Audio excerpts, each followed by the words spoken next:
Friends, strap in because the roller coaster of global trade just took another unexpected turn. This week, our tariff man-in-chief Donald J. Trump announced a 90-day pause on his tariff palooza. That's right, for the next 3 months, most countries will face a flat 10% tariff on goods imported to the US. Think of it as a temporary reprieve, like finding out your colonoscopy got rescheduled. Now, before you break out the party hats and confetti cannons, made in China, I presume, there are a few caveats. This pause doesn't apply to everyone. Our neighbors to the north and south, Canada and Mexico, are exempt, but only if their goods play by the rules of the USMCA trade agreement. Oh, and did I mention the other teensy exception?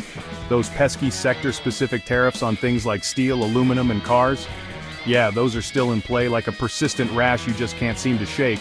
So while the rest of the world breathes a temporary sigh of relief, some countries are left wondering if they accidentally wandered into a trade war wearing a "Kick Me" sign. Speaking of trade wars, remember our good buddies over in China? Well, it seems like the trade spat between the US and the world's second-largest economy just got a whole lot spicier.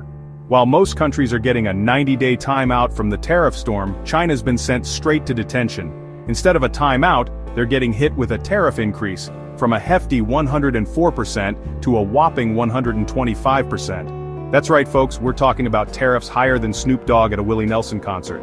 And why, you ask, is China being singled out like the kid who keeps forgetting to wear their gym uniform?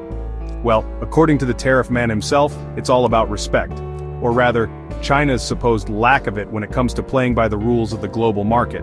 Now, I'm no economist, but it seems to me that slapping your biggest trading partner with a massive tariff hike isn't exactly the best way to win friends and influence people. But hey, who am I to question the strategic genius of a man who once thought it was a good idea to sell steaks out of a catalog? So, who are the winners and losers in this latest chapter of the ongoing trade saga? Well, in the short term, it seems like the stock market is throwing a ticker tape parade. The Dow Jones Industrial Average, which is basically the stock market equivalent of a popularity contest, surged by a record-breaking 3,000 points after the announcement. That's right, folks. Investors were so relieved that the trade war hadn't escalated further that they celebrated by throwing money at anything that moved on Wall Street. It was like the financial equivalent of finding a $20 bill in your old jeans, except multiplied by a few billion. But while investors were popping champagne corks, economists were busy crunching numbers and looking decidedly less enthusiastic. Despite the temporary tariff ceasefire, the threat of a recession still looms large, like a particularly aggressive pigeon eyeing your lunch. And let's not forget about those poor souls caught in the crossfire. The farmers, manufacturers, and small business owners whose livelihoods are being held hostage to the whims of global trade policy.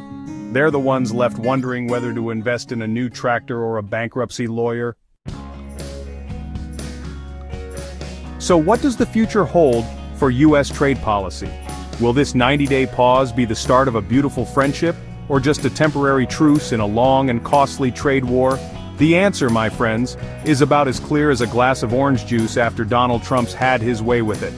On the one hand, the Trump administration claims that this pause is all part of their master plan, a cunning strategy to bring other countries to the negotiating table. On the other hand, there are whispers that even members of Trump's own team were caught off guard by the announcement, suggesting that maybe, just maybe, this whole thing is being made up as they go along. So buckle up, buttercups, because the only thing we know for sure is that when it comes to trade, with this administration, it's going to be a bumpy ride.